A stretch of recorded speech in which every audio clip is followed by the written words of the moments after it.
ओळखलत मला?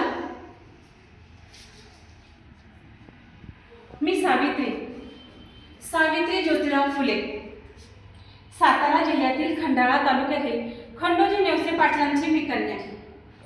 वयाच्या 9व्या वर्षी ज्योतिराव गोविंदराव फुले नावाच्या माणसाशी माझं लग्न झालं. 1 जानेवारी, होय 1 जानेवारी 1848 रोजी पुण्यातील खेडेवाड्यात मुलींसाठी पहिली शाळा काढली. हीच ती एका भारतीय माणसानं भारतीय माणसासाठी काढलेली पहिली शाळा. आणि मी या शाळेची पहिली शिक्षिका आणि मुख्याध्यापिका आहे. कार्य खडतर होतं, जोखमीचं होतं, पण शिवरायांच्या मावळ प्रांतातील मावळ्यांचे आम्ही देखील वंशज होतो. घाबरणं किंवा कच खाणं आमच्या रक्ताला मानवणारं नव्हतं. सनातन्यांची मात्र धर्म बुडाला म्हणून कोणीकोणी सुरूच होती. आमचं तर जगणं आणि मरणं समाजाच्या उन्नतीसाठी होतं. समाजाच्या उन्नती आणणारी प्रत्येक धून बुडली काय आणि करली काय, आम्हाच त्याचा काय उपयोग? उद्याचे सूर्य घडवण्यासाठीच आम्हा उभयतांचा संसार होता. त्यासाठीच तर बांधले गेलो होतो आम्ही.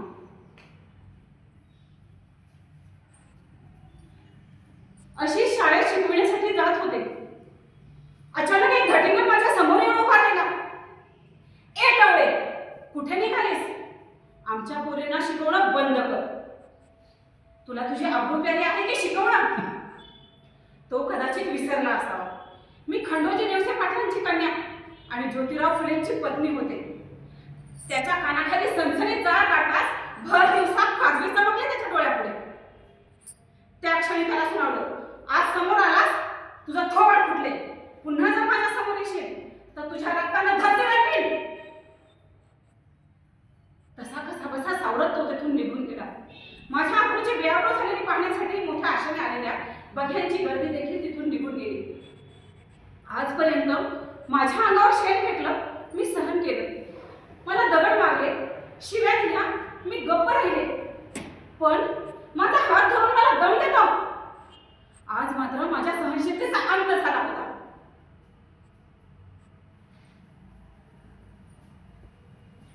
शाळेचा व्याप आता चांगलाच वाढला होता. जागोजागी नवनवीन शाळा सुरू होत होत्या. शाळा तपासण्यासाठी या कामी आत्या सगुणा आत्या आणि फातिमा शेख यांनी देखील मोलाची मदत केली. शाळा तपासणीसाठी आलेल्या मेजर कॅन्डी, जून वॉर्डन या अधिकाऱ्यांनाही शाळेची प्रगती खूप भावली. स्त्री कोणत्याही धर्माची असो, जातीची असो, अन्यायाला बळी पडते ती नेहमी स्त्रीच. अहो, एखाद्या बाईचा पती मयत झाला म्हणून काय तिला सती जायचं? तिला एकाच खोलीत डांबून ठेवायचं, केशोपन करून तिला बोडकं करायचं? प्रत्येक माणसाला जगण्याचा बहरण्याचा अधिकार आहे. म्हणूनच आम्ही या सतीच्या प्रथेविरुद्ध आवाज उठवला. इंग्रज सरकारने सतीबंदीचा कायदा केला. केशवपणाविरुद्ध आम्ही नाव्यांचा संप घडवून आणला. काशीबाई नातू, कोवळ्या वयाची बालविधवा, तिच्या प्राप्त स्वकीयामुळे ती गरोदर होती. आणि या अशा प्रकरणात बदनामी होती ती फक्त आणि फक्त स्त्रीचीच. आणि याच बदनामीला कंटाळून ती आत्महत्या करण्यासाठी निघाली होती. नाही, मला जगायचं नाही, मला जगायचं नाही, मला मरू द्या, मला मरू द्या, अशा किविळवाण्या विनवण्या ती करत होती. आम्ही तिच्या पाठीशी खंबीरपणे उभे राहिलो. तिच्या आई बाबा झालो. मोठ्या आनंदानं तिचं बाळंतपण केलं. तिच्या भोजनाच्या बाळाला आम्ही दत्तक घेतलं आणि त्याचं नाव ठेवलं यशवंता. शेठजींचं कार्यही सत्यशोधक समाजाच्या मार्फत जोरात सुरू होतं. मीही त्यांच्या कार्यात सहभागी झाले. लेखनही करू लागले, भाषणं करू लागले. त्याकाळी श्री छत्रपती शिवाजी महाराजांचा पोवाडा, तसेच अखंड, शेतकऱ्यांचा आसूड असे कित्येक ग्रंथ शेठजींचे बहुचर्चित होते. माझ्यावर देखील त्याचा परिणाम झाला. मीही लेखन करू लागले. काव्य फुले, बावनकशी सोबत रत्नाकर, ज्योतिबांची भाषणं, सत्यशोधक समाजाच्या पदावरून केलेली सावित्रीबाईंची भाषणं, अशी कितीतरी गाणी, ओव्या असे कितीतरी लेखन मी देखील केले. 1877 साली पुण्यात 1877 साली खूप मोठा भयंकर दुष्काळ पसरला. अन्न देता येत नाही म्हणून स्वतःच्याच मुलाला लोक विष घालत होते. म्हणून धनकवडीला आम्ही दुष्काळग्रस्तांसाठी मदत केंद्र सुरू केलं. सुमारे 2000 लोकांना भाकरी भाजण्याचं काम केलं आम्ही. आमच्या सहकाऱ्यांनीही या कामी खूप मदत केली.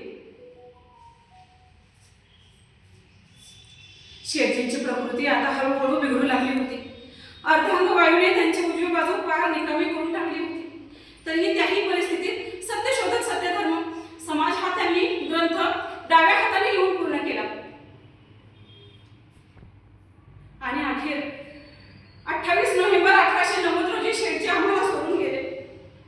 फक्त जीवनसाथी म्हणूनच नाही तर माझ्या कार्याचा भागीदार, माझा वैचारिक जोडीदार, माझा आधारवड आणि माझा सर्वस्व निश्चित घडलं होतं.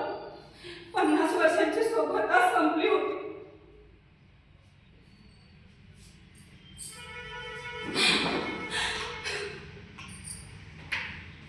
इतक्यात बाहेर कसली तरी गडबड सुरू होती.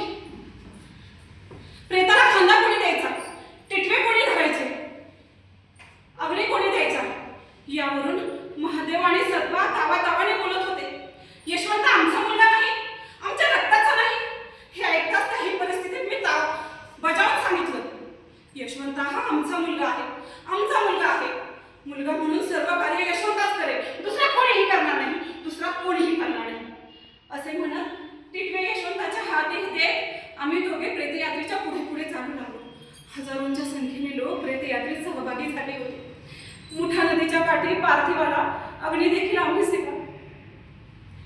हजारो लाखो करोडो घरांमध्ये प्रकाशाची फुले वाटणारा सूर्यक्रांती सूर्य आज अग्नी फुलांमध्ये धगधगत्या अग्नी फुलांमध्ये नाहीसा झाला होता, अदृश्य झाला होता. मन कष्टी झालं होतं, शरीर सुन्न झालं होतं. पण त्याही परिस्थितीत शेठजींनी सांगितलेल्या मार्गावर मी माझी वाटचाल चालूच ठेवली होती. मोडलेल्या मनांना पुन्हा एकदा उभारी दिली होती. पुण्यात प्लेगची खूप मोठी भयंकर साथ पसरली. काखेत गाठी येऊन लोक पटापटा मरू लागले. मी यशवंताला वानवडी ते घोरपडीच्या दरम्यान हॉस्पिटल उभारायला सांगितलं. घराघरात जाऊन मी लोकांना हॉस्पिटलमध्ये घेऊन येत होते. प्लेग हा संसर्गजन्य रोग आज न उद्या तो मलाही होणार होता. पण म्हणून काय, मरणाच्या भीतीने आम्ही लपून बसायचं? समाजकार्य करण्यासाठी तर जगणं आणि मरणं होतं आमचं. आणि तेच करत असताना जर मरण येणार असेल तर मरणा तुझं स्वागतच आहे, ही घे मी तुला सामोरे आले अशी भूल देत बसू नकोस. माई, एकच इंजेक्शन आहे, शेवटचं, कोणाला देऊ?